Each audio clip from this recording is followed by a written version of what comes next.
guess what? I'm going to have matching nails. Yay! So I've done I've used my non-dominant hand to do this hand first. And now I'm going to do my other hand. I've applied the TX Elite tips. They're available in boxes of 500 for £12 or a bag of 500 for £9.80. And they're friggin' long and really flexible, so you can tighten up the C curve if you want. So we're going to be doing a tapered square today. I learned something the other day, so I'm going to pass this information on, and I learned this from one of my huge nail gurus who I literally drooled over 10 years ago when I watched her do demonstrations at the big nail shows. And I learnt that a coffin and ballerina nail, the proper shape for a coffin and ballerina nail, doesn't have a C curve, or very, very small C curve. Tapered square can be as narrow as a coffin or ballerina nail, but it has a nice deep C curve. That's the difference. I didn't know that, because I'd been taught differently. Isn't it strange, isn't it? And she said she herself had been given 3 different lots of conflicting information. But I trust this lady. She is like the god of nails. And, you know, she is like a senior judge and all that kind of malarkey. So, yes. So I am doing a tapered square. I would have usually said I'm doing a slight coffin nail, but actually I'm doing a tapered square because it still has a nice C curve. But I am taking the sides in on these because where these tips are square, they come down nice and low. You've got that kind of flexibility with them. And I pinch them in even tighter because I've got quite skinny fingers. They're like weird and gnarly and bony. Blech. And it's quite easy for them to look wide. Or okay, I've got wide nail phobia. So I'm obsessed about making the nails make my fingers look skinnier because I've just got this paranoia that I'm going to look like I've got fat nails. I think Faye's like that, isn't she? That Kirsty Meakin does her nails. She's like, don't give me fat nails. That's what I'm like. Just to myself. I've got no one to do them for me. So, yeah. Ooh, Kirsty Meakin's got a box of our bling. So I would love to see what she does with that. She did show it on her Instagram, but I'd love to see if she creates some designs with the Alina crystals. Wouldn't that be great? How exciting. So I'm going to dehydrate. I have wiped over the seal area of the tips with a little bit of acetone just to kind of take the ridge down a little bit because I just didn't want to file them. I've got such a bad shoulder, and consequently I am here today just about to go on my weekend away, and I have trapped a nerve in my shoulder doing my own nails and I have a stinker of a headache. So yeah, all good things, which is why I actually did like a nude set with art on top, because I just didn't want to risk hurting myself, but evidently I hurt myself anyway. It's okay, there's aspirin for a reason. So I've used the Young Nails Protein Bond, which does leave a sticky residue, okay? So it's not undissolved primer, or what's the word? Oh my god, my head. Absorbed. It's not unabsorbed primer. Now I only use a size 10 brush, so the chance of me doing a 1 bead on my thumb is quite slim. And to be honest, I'm not fussed about like doing 1 beads. If it happens, it happens. It's no pressure. It really makes no difference. But I have applied a nice fat bead of Perfect Pink from Nailmate. I think now actually I'm going to have to go back to Toasted Rose, because looking at them on my hand, my tan's coming on a bit.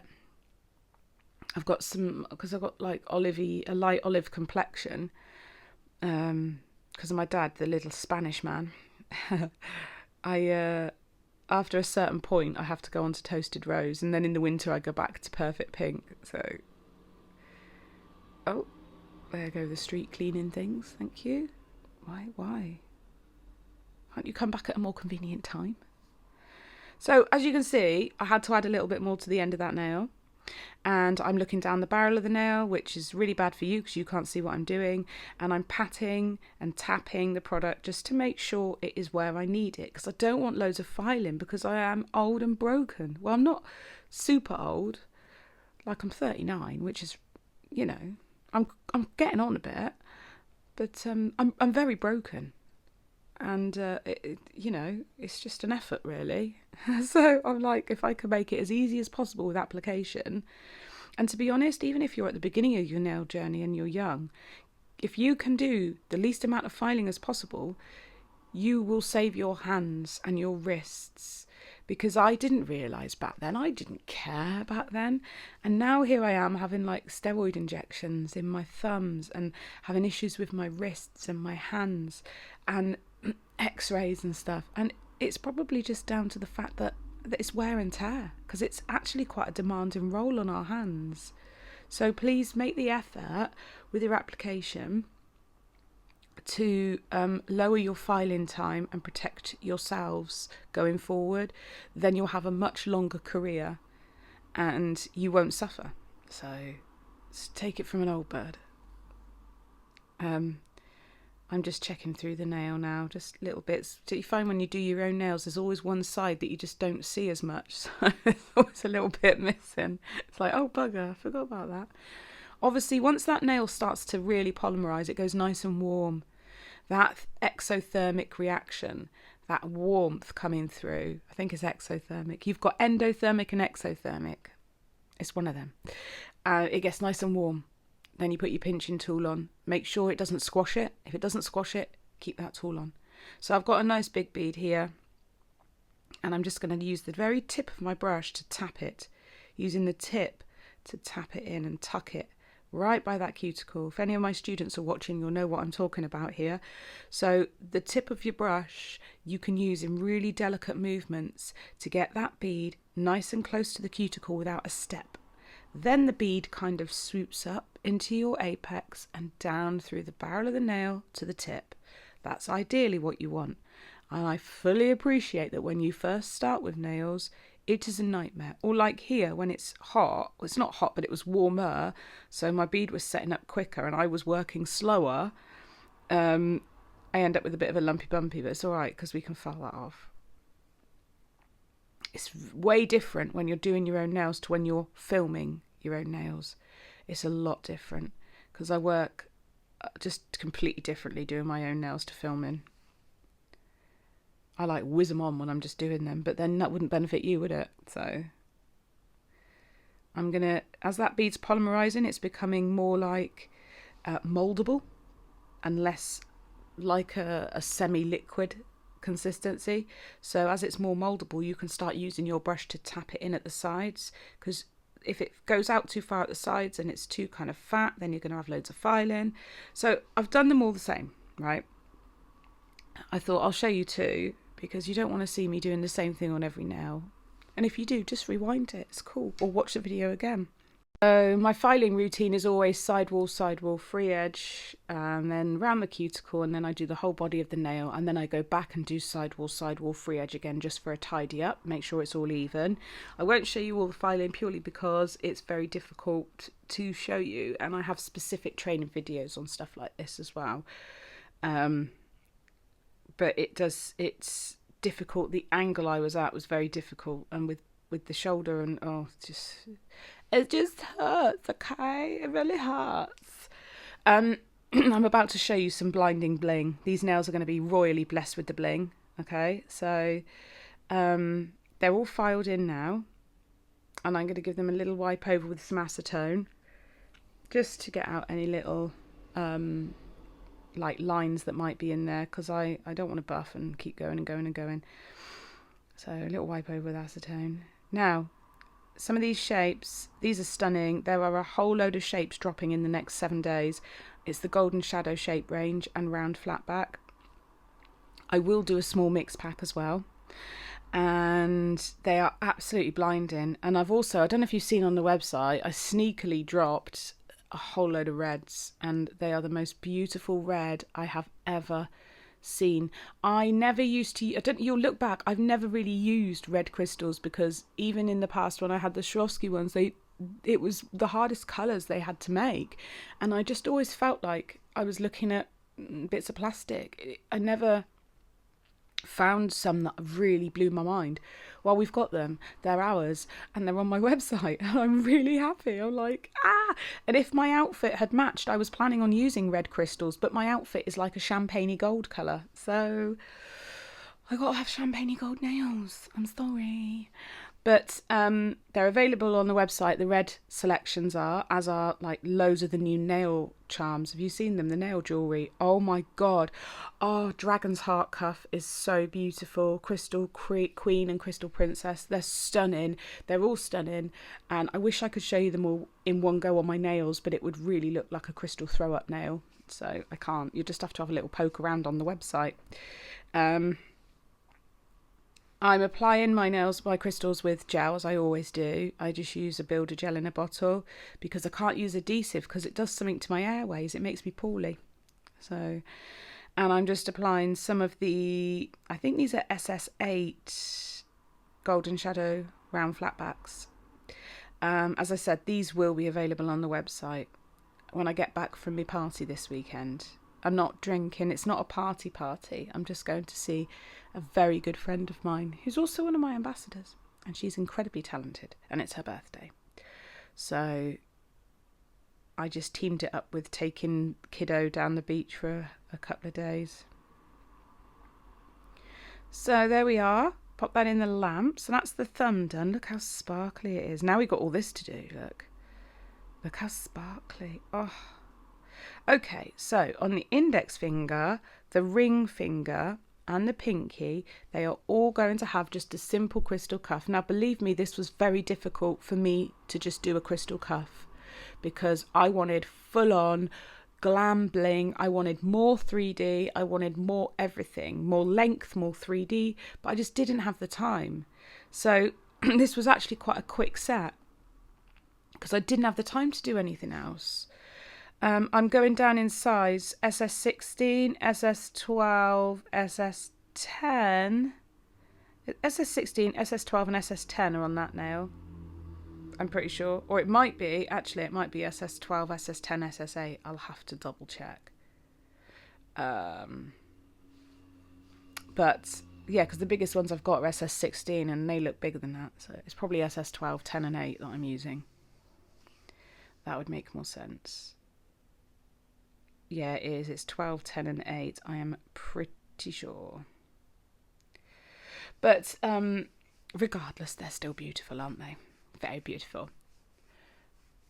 It's just a gorgeous shade of gold. I'll let you into a little secret. I've also got the most stunning, deep metallic gold. Not yellow kind of crappy gold, like cheapy gold. It's this beautiful deep metallic gold, and I will be doing a mix with the two golds, so you'll have this beautiful subtle champagne gold and a metallic gold, because the two together they go beautifully. We've also got another mix coming out which is totally summer inspired, and it will be, I'd say that will be out within the next 2 to 3 weeks. It depends how busy I am because you guys keep me inundated. So there we are. I'm going to pop this beautiful gold shadow rhombus on. It's stunning. Absolutely stunning. And then I'm going to top coat these nails and seal them in before I go any further with the design. So I'm going to top coat them, seal them in, and then we'll carry on. But be careful when you're sealing in your crystals not to go over the top of them, because if you do, you'll lose those beautiful facets that are cut into them. They'll disappear, they'll just get covered, and it'll just look like a bit of a blob.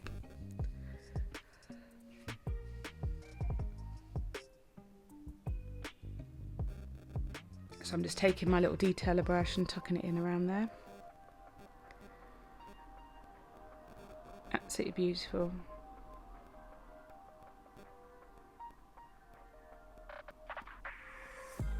Oh, I must say congratulations to those of you that now own the entirety of Gerald's family.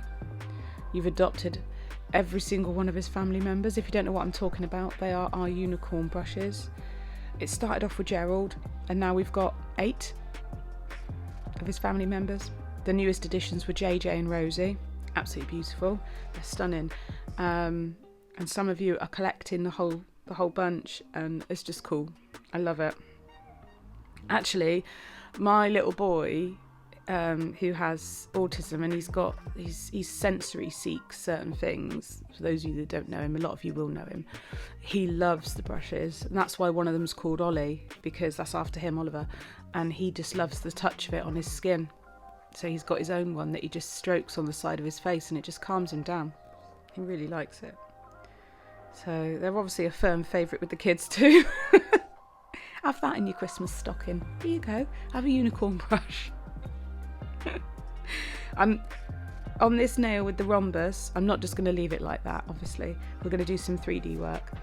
I need to top coat first because it helps the bead glide a bit. I have done it on a matte top coat as well, and it worked fine on that. But where I'm like, I don't do a lot of nails, I feel that I feel safer having a gloss top coat because I can swipe the bead off if I don't like it. It's really weird, but I feel incredibly out of practice at the moment. I'd like to get back in my flow. Okay, so I'm applying, is it Arctic White? It's from Nailmate. It's their white. And guess what? It doesn't yellow. Isn't that amazing? And in LED light, it frigging glows. It glows. So if I'm anywhere cool with LED lights, a nail's gonna glow. So cool. Yeah. I guess that's because it's such a bright white. But it doesn't yellow, unlike the other white I had, which I was sort of fed up with really, so I bought a new one from Nailmate, and it's perfect.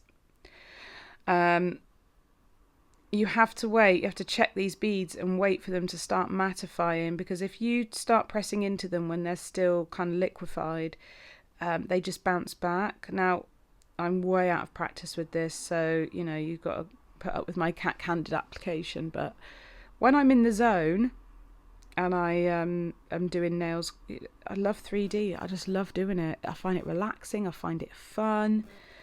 Same as one stroke, but I just don't get the time to sit and practice my skills. It's vital. I feel like all I used to do was practice, right? All the time, practice for hours and hours and hours a day. And then I was working for hours and hours a day. And then I moved on to teaching and products. And I kind of miss the practice part of nails. So I want to put aside time where I just enjoy my creativity, maybe not even film, just enjoy it and just hone in on those skills to then show you guys, you know? So yeah, everything kind of falls into place then, doesn't it, when you've got that time to practice. So I'm pressing out that bead and I'm just trying to get it right to the tip of the nail, and actually I'm so happy with how this one came out. The other hand, obviously I did it with my left hand. It's a little bit gnarly, I'm not gonna lie, but it's all right. Oh, I can hear footsteps. Hang on, I'll just pause this. Okay, I'm safe. Daddy got the child. Right, so I'm going to apply a couple of beads at the side, smaller beads, obviously. And if you want to speed up, I keep forgetting, I've even got the pipettes. I found them in Hobbycraft. If you want to speed up your 3D, just add a couple of drops of acetone to your monomer. And I forgot to do it, so I was just waiting patiently for them to polymerize and start to go matte. Also, I found in Hobbycraft the syringes with the flat end needle tip things for crafting and doing like model aeroplanes and all that stuff. It's near there, and that's like for doing the aquarium nails. So I thought I'd share with you, because I always wondered, where'd you get those things? They do it all in Hobbycraft if you've got one. I suppose they do them on Amazon as well, I don't know, but I came across them and I was like, ooh, oh my god, that reminds me, I've got to do something. See, always forgetting things. So I'm going to wait for that to mattify a little bit. Can't get over how beautiful these crystals are. I'm so happy to have a matching set of nails. I must admit, I feel super, super bougie at the moment. And then while that one's mattifying, just pick up the next one. You've got the time with this. If you haven't put acetone in your monomer, you've got the time. And I'm going to push that bead out. I'm going to push it, and then I'm going to wiggle the sides. Wiggle, wiggle. Just to split it a little bit. It's kind of, you're kind of creating, how would I describe it? Like a half a bowl. It's like a bowl shape, isn't it? Because it's going down and then out like a rim around the edges. You've got a rim. Bit of rimming on the nail. Oh, see, my brain goes off, doesn't it? Just goes off. Should be censored. There we go. I saw this like 3D placement years ago, and I can't remember who it was. It was might have even been Vino. It wasn't a British nail tech, it was an American nail tech. Anyway, I was obsessed with it, and I still am. I'm absolutely obsessed with it.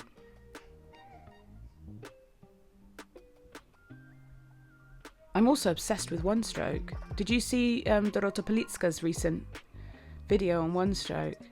I'm obsessed. Like, it's just so beautiful. I want to spend more time doing that as well, because I did one stroke training. I just never use it. No one ever wanted it. It's kind of like a skill that I did because I liked it, but nobody really wanted it. I'm not going to stop doing it though. I love it. Okay, so applying another bead in between those two basically, and I'm going to build another petal up and do exactly the same thing.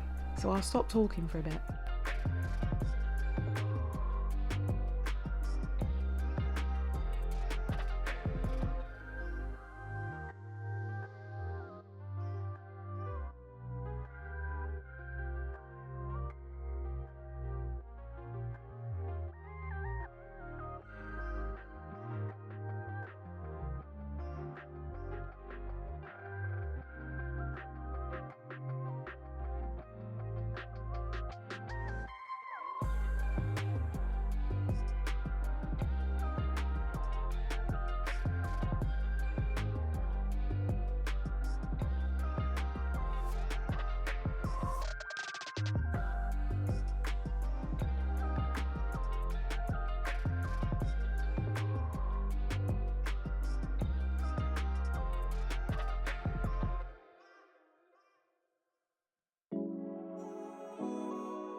Then I'm going to apply a tiny blob of builder gel in the base of those flowers, just 4 areas, so top, bottom and either side, like this. And then we're going to apply an SS4 golden shadow crystal. Super tiny but super sparkly. Oh, and I'm going to knock crap everywhere and make a mess and swear profusely. You didn't get to hear that, you lucky things. So we'll just pop those little crystals in there once I've chased them around my mat. Do you like my filming mat, by the way? It's nice, isn't it? Pop that on. There we go. Tuck it in. And the thing is, the gel kind of goes and comes up around the side of the base of the crystal, and it holds it in place. And they won't go anywhere. But you must go around the base again with like a no white top coat, otherwise it will have sticky bits. Or you could wipe it with isopropyl alcohol. But there's the finished design. I really, really hope you've liked it. Thank you so much for watching. Don't forget to like, subscribe, share, leave a comment, let me know where you're from, and I'll see you in my next video. Tally bye!